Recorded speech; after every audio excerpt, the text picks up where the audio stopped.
भारत जो रसिया से तेल खरीद रहा था उसके चलते जो है ट्रंप ने भारत पर 25% टैरिफ लगा दी और आगे अगर भारत जो है रसिया से व्यापार करता है तो उस पर जो है और अधिक पेनल्टी लगाई जाएगी।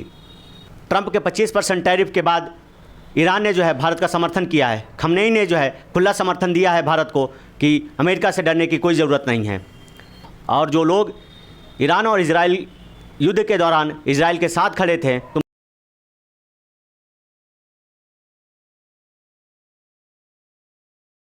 मैं उनको यह बता देना चाहता हूँ, यह वही ईरान है जो आज भारत के साथ अमेरिका के खिलाफ खड़ा है। आप लोग बड़ी ईरान के हार की जश्न मना रहे थे, दुआ कर रहे थे, पूजा कर रहे थे कि ईरान को जो है इजराइल पटकनी दे दे, लेकिन आज वही ईरान भारत के साथ खड़ा नज़र आ रहा है। दुनिया की और कोई देश जो है हिम्मत नहीं जुटा पा रहा है कि वह भारत के साथ अमेरिका के खिलाफ खड़ा हो जाए, लेकिन ईरान ने जो है अपना पूरा समर्थन भारत को दिया है। और भारत के कुछ लोग जो है इजराइल ईरान युद्ध के दौरान इजराइल के साथ खड़े नज़र आ रहे थे और खुशियाँ मना रहे थे कि ईरान युद्ध हार गया, लेकिन आज वही ईरान जो है भारत के साथ खड़ा नज़र आ रहा है।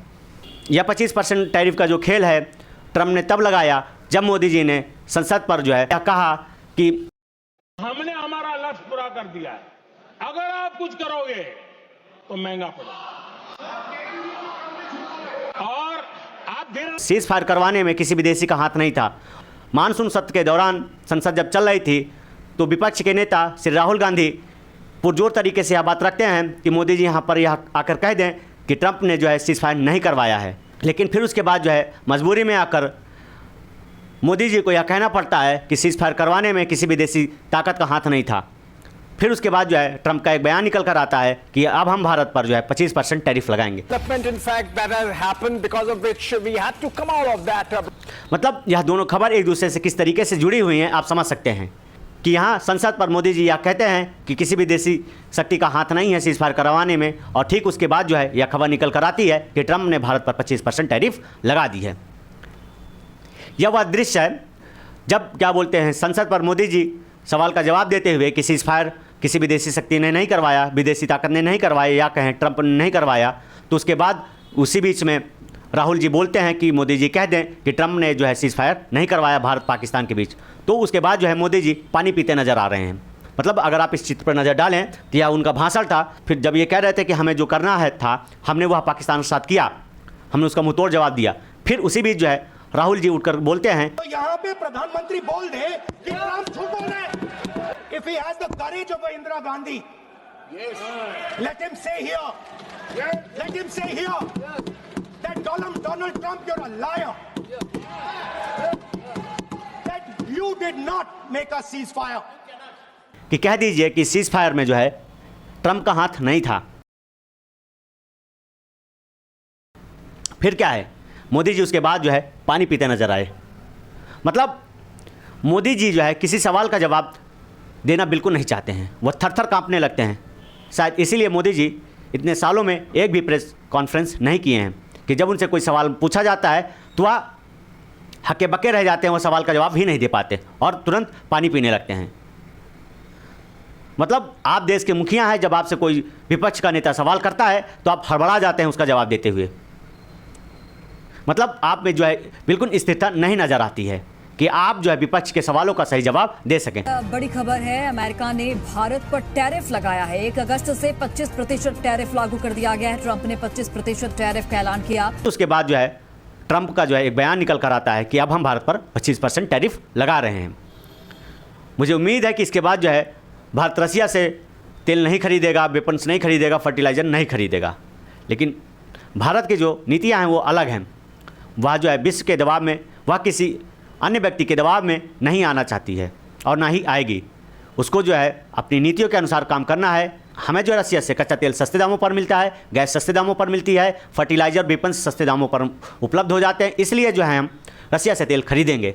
हमें किसी तीसरे व्यक्ति की बात नहीं सुननी है, नहीं माननी है। टॉप स्टोरी जो है आप देख रहे हैं उसमें यही चर्चा की गई है कि ट्रंप के लाख मना करने के बाद जो है भारत रसिया से तेल और गैस खरीदेगा। इंडिया टीवी की बात करें तो अमेरिका के दबाव में फिर नहीं झुका भारत, रूस से तेल खरीदना रखेगा जारी। ठीक है, अमेरिका और उसके सहयोगी देश रूस की युद्ध अर्थव्यवस्था को कमज़ोर करने के लिए तेल और गैस की बिक्री पर अंकुश लगाने की कोशिश कर रहे हैं। मतलब वह भारत पर प्रतिबंध लगाकर इनडायरेक्टली रूस को कमज़ोर करना चाहते हैं कि रूस और जो यूक्रेन के बीच युद्ध चल रहा है उसको रोका जाए किसी तरीके से, रसिया को कमज़ोर किया जाए, क्योंकि रसिया जो है पीछे हटने का नाम नहीं ले रहा है। दूसरी खबर पर नज़र डालें। ट्रंप की धमकी भारत पर बेअसर और रूस से तेल खरीदना जारी रखेगा हिंदुस्तान। भारत रूसी कच्चे तेल का सबसे बड़ा खरीदार है। भारत ने आधिकारिक रूप से इस मुद्दे पर कुछ नहीं कहा, लेकिन सरकारी सूत्रों से स्पष्ट किया कि रूस से तेल आयात पर कोई रोक नहीं है। मतलब ट्रंप के 25% टैरिफ के बाद भी जो है भारत रूस से तेल खरीदना नहीं बंद करेगा। अगर भारत जो है रसिया से तेल खरीदना बंद कर दे तो इसका असर जो है विश्व बाजार पर कैसे पड़ेगा? कच्चे तेल के दाम जो है बढ़ जाएंगे, वह $200 प्रति बैरल हो जाएगा, जिससे विश्व पे जो है तेल की कीमत बढ़ जाएगी और इसके चलते दुनिया की लगभग हर एक चीज़ महंगी हो जाएगी। और भारत जो है रसिया से तेल क्यों ना खरीदे? हमें वह सस्ते दामों पर अवेलेबल है, कम दूरी पर अवेलेबल हो जाता है, हमें उसको जो है अपनी रिफाइनरी में रिफ़ाइन करना बड़ा आसान है, जिसके चलते हम रसिया से लगातार तेल खरीद रहे हैं और हम जो है उसको अपने स्टॉक में भी रख रहे हैं, क्योंकि हम जो रसिया से तेल खरीद रहे हैं उसका हम पूरा जो है उपयोग नहीं कर पा रहे हैं, इसलिए और रिफाइन करके उसे विदेशों में बेच रहे हैं, जिससे भारत को फ़ायदा हो रहा है। और इसलिए भारत सरकार ने बड़े बड़े रिजर्वायर बनाए हैं, जिससे हम उन तेलों को रिजर्व करके रख सकें भविष्य के लिए। जब हमें कहीं सस्ते दामों पर तेल अवेलेबल है, हम उसे क्यों ना खरीदें? किसी के दबाव पर आकर हम अपनी नीतियां क्यों बर्बाद करें? अपने सरकारी हित क्यों ना देखें? उम्मीद करता हूं यह जानकारी आपको अच्छी लगी होगी। ऐसे जानकारी के लिए आप हमारे चैनल को सब्सक्राइब करना ना भूलें। धन्यवाद।